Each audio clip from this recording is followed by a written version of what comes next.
Senhor, ensina-nos a rezar.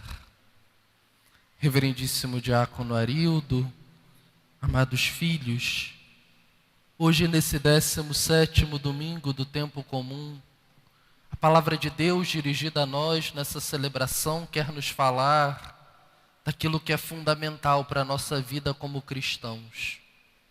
Quer nos falar da oração. Da oração que é tão mal entendida por nós e por isso tão pouco buscada. Jesus hoje, meus irmãos, quer formar o nosso coração para a vida de oração. Para que eu e você, primeiro entendamos a importância da oração, entendendo o que é a oração. E a partir disso, coloquemos em prática esse exercício fundamental. Vejam, meus irmãos, Jesus aqui não está falando tanto das palavras, mas do espírito da oração. Porque Jesus mesmo nos diz, não são as palavras. Ele nos diz, quando orardes, não multipliqueis palavras, pensando que pela força do discurso serão ouvidos, porque não são as palavras.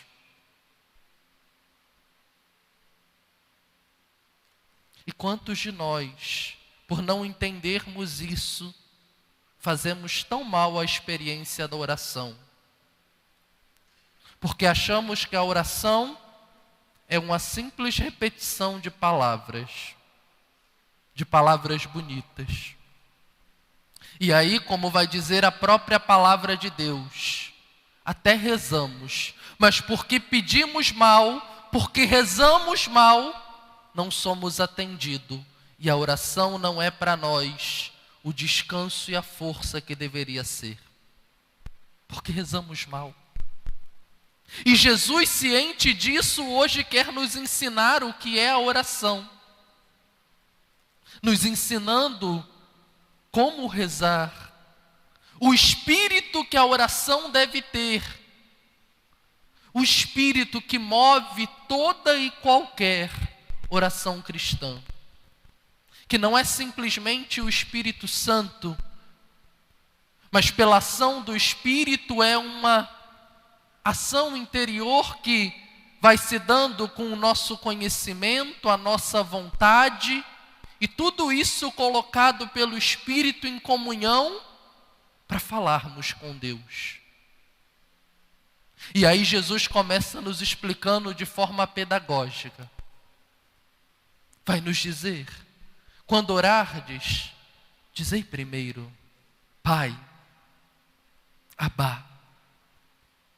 Ninguém pode fazer oração se não entender primeiro que a oração é um esforço de construir a relação com Deus. É um esforço de comunicar-se com Deus para com Ele estabelecer uma relação. Mas não uma relação qualquer. Uma relação de filhos que falam ao Pai. E por isso Jesus diz, para começarmos a orar, devemos saber para quem falamos, com quem conversamos. E primeiro saber, falamos com Deus que é Pai. E Jesus mais ainda nessa liturgia nos educa, que tipo de Pai é Deus. E aí a primeira leitura de hoje vai nos revelar, Deus é Pai, e Pai paciente, porque só um pai paciente para aguentar a impertinência de Abraão. Eu, na segunda vez que ele perguntasse, já estava mandando ele ficar quieto. Você falou que ia fazer uma pergunta, não cala a boca mais? É uma leitura que a gente vai ouvindo e humanamente a gente fica assim, cala a boca, Abraão. Não é verdade? A pessoa vai lendo, até o ritmo da leitura. Você vai ouvindo e você vai falar assim, gente, Abraão não vai calar a boca? Humanamente, nos impacientamos. Mas é bom que isso aconteça dentro de nós quando ouvimos essa leitura, porque vamos tomando ciência na própria experiência, como Deus é um pai paciente, como Deus usa de paciência como pai. Usa com Abraão, mas usa comigo e com você, meus irmãos. Usa comigo e com você, que como Abraão, testamos a paciência de Deus.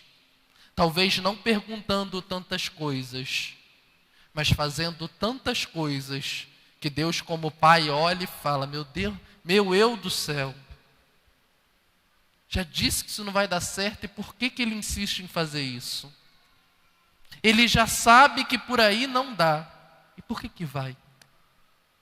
E como Deus é paciente conosco, respeita o nosso processo, respeita o nosso tempo, mesmo quando esse respeito implica suportar as nossas fraquezas e as nossas lentidões. Como Deus vai usando de paciência, e como diz o salmista, não nos trata como exige as nossas faltas. Mas esse pai que é paciente não é só paciente. E aí o salmo responsorial que nós rezamos vai dizer: é um pai que está atento. Naquele dia em que gritei, vós me escutastes, ó Senhor. Vós me escutastes. O Senhor está atento ao meu grito. Está de prontidão para me escutar quando eu peço. É um pai atento a mim. Um pai que está pronto para vir ao meu socorro. Ouvindo o meu grito, vem até mim. E como vai dizer o Salmo, me liberta. Mas ouvindo o meu grito e me libertando, como bom pai, não faz tudo o que eu quero. Não se deixa ir pela impulsividade do meu grito, mas faz aquilo que precisa fazer. Porque Deus é um pai bom. E quem aqui é pai e mãe sabe, um bom pai não faz tudo pelo seu filho. Pai que faz tudo pelo filho é culpado pelo buraco que o filho vai cair amanhã, quando ele não estiver aqui. Porque não preparou o filho para a vida. Não ensinou o filho como viver a vida. E por isso tem culpa do que vai acontecer com ele amanhã. Deus, que é um pai bom, não faz isso conosco. Não atende tudo o que pedimos, porque é um pai bom. E graças a Deus, Deus não atende tudo o que pedimos, porque cada coisa que nós pedimos, que se Deus fosse fazer tudo, onde estaria a nossa vida? Bendito seja Deus que Ele é um pai bom e que não age em cima das nossas afobações, porque senão nenhum de nós imagina onde estaria a nossa vida. Como bom pai, Deus me escuta, mas não atende tudo, porque quer me preparar para a vida, para viver essa vida, mas mais ainda para a vida eterna. E por isso, apesar de me escutar, apesar de ser paciente, não faz tudo. Quer me dar tônus, quer me educar para lidar com a vida. Quer me educar para lidar com a liberdade que Ele mesmo me deu. E que bom que é assim. Deus faz aquilo que lhe cabe. E por isso a segunda leitura da missa de hoje vai nos dizer: existia contra nós uma conta a ser paga, mas Ele a cancelou. E a cancelou porque sabia como pai, isso aqui eles não podem fazer. Isso aqui sou eu como pai que tenho que fazer. E é assim a ação de Deus na nossa vida. Como pai faz aquilo que lhe cabe, mas não faz o que cabe a nós. E nós, como filhos, reclamamos do pai que não fez tudo para nós. Porque é assim que nós tratamos os nossos pais na terra. Quantas vezes, quando éramos mais jovens, criticamos e brigamos com os nossos pais porque não fizeram tudo, e não entendíamos que eles estavam nos preparando para a vida, Se fizemos isso com os nossos pais na terra, quanto mais com Deus, que é um Pai que sabe muito mais do que qualquer um de nós pode pensar. Quanto mais com Deus. Mas como Pai bom, Ele persiste em fazer aquilo que lhe cabe e não fazer tudo. Até para que eu aprenda a não usar mal a minha liberdade, porque talvez se usá-la mal, não serei capaz de lidar com as consequências. E se Deus fizesse tudo, eu usaria a minha liberdade de qualquer jeito, porque no final Deus vai resolver o problema. Não importa se eu vou criar um problema maior do que eu escolhendo mal, porque Deus vai resolver. E por isso mesmo Deus não resolve tudo. Por isso mesmo, de quando em quando, como Pai, apesar de nos acompanhar e nos amparar, nos deixa experimentar um pouco as consequências das nossas ações, para nos educar para a vida. Para nos educar para a vida. Esse é o papel de um bom pai. E para começar a oração, eu tenho que saber que Deus é Pai e que tipo de Pai Ele é. Isso é o básico. Mas Jesus continua: santificado seja o teu nome. Depois de saber que esse Deus é Pai e que tipo de Pai Ele é, Jesus nos diz: para rezarmos precisamos também saber igualmente que esse Deus que é Pai é Deus. É Senhor acima de nós. É Pai e Deus. E por isso pode o que Pai nenhum pode. Sabe o que Pai nenhum sabe. Faz o que Pai nenhum faz. Porque é Deus. Não é só Pai. É Deus. Sabe mais. Pode mais. E a partir disso, na consciência de que na oração eu falo com esse Pai que é Deus, que sabe e pode mais, a primeira coisa que eu tenho que me abrir e pedir na oração é: venha a nós o vosso reino. Senhor, antes de pedir qualquer coisa na minha vida, a tua vontade. Pedir que venha a nós o vosso reino é dizermos: Senhor, a tua vontade primeiro, porque o teu reino é a tua vontade. Antes de qualquer necessidade, antes de qualquer pedido, a tua vontade, Senhor, porque é isso que eu mais preciso. A tua vontade que às vezes é diferente da minha, que às vezes eu nem sei entender o que é, mas que eu preciso na minha vida. Venha a nós o teu reino. E depois disso sim, Senhor, o pão nosso de cada dia nos dá hoje. A porção da graça para hoje, Senhor. Para hoje, para agora, me dê. Não precisa me dar tudo, porque tudo na nossa vida é um processo, e mesmo que o Senhor quisesse me dar tudo, eu não teria capacidade de acolher. Não teria. Por isso me dá, Senhor, a porção da graça para o hoje da minha vida, porque a do amanhã, eu nem sei se esse amanhã chega.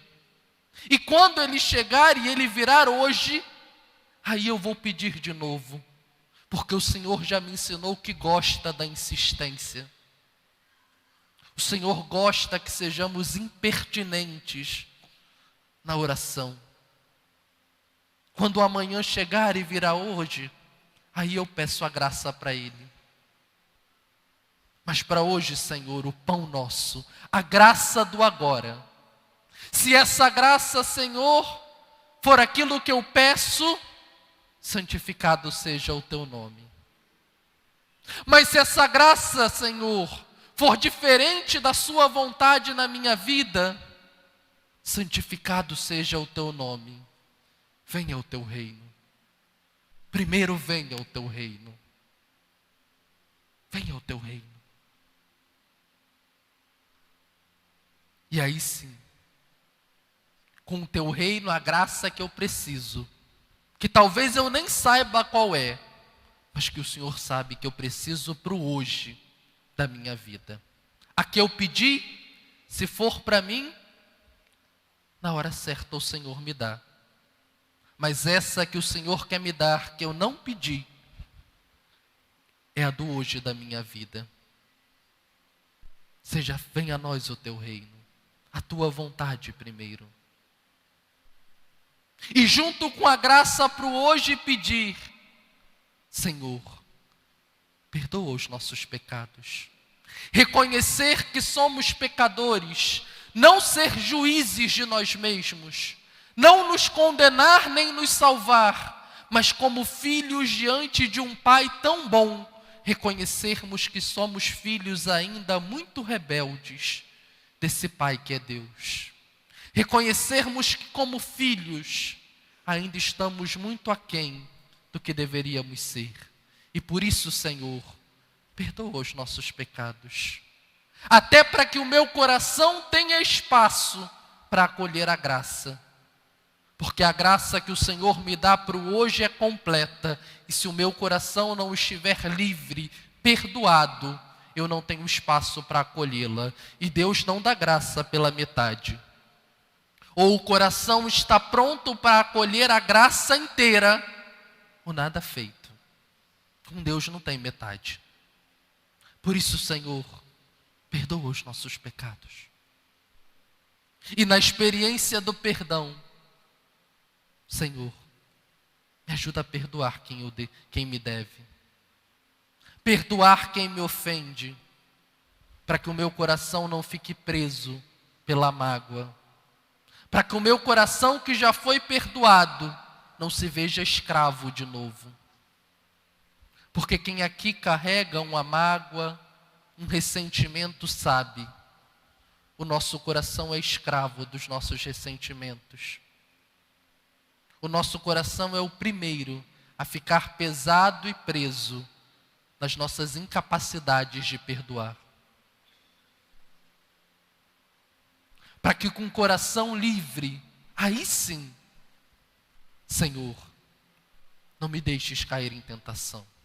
Na posse da graça de hoje, perdoados e livres porque perdoamos, termos a força e o discernimento para resistirmos às tentações, para fugirmos dela quando elas se apresentarem, para com coragem lutarmos contra ela, e quer fugindo, quer lutando, não cairmos nela. Aí sim, o coração está pronto para isso. Aí sim, meus irmãos, na posse desse espírito, na oração cristã dentro dessa dinâmica, posso confiar na palavra que hoje me diz: pedi e receberei, procurai e encontrarei, batei e vos será aberto. Porque aquilo que eu peço é antes de tudo a vontade de Deus. Aquilo que eu procuro é o Deus que se apresenta a mim e que se mostra como Pai atento. A porta que eu bato é o coração de um Deus que quer se abrir para me perdoar e realizar em mim a sua obra, me preparando para a vida. Que Deus nos ajude, que o Espírito Santo nos ilumine, para que possamos aprender do Senhor o espírito da oração cristã e, tomando posse desse espírito, rezarmos e vermos com os nossos olhos, no nosso meio, os milagres e prodígios de Deus, e por Ele sermos preparados para essa vida e para a vida eterna. Senhor, ensina-nos a rezar.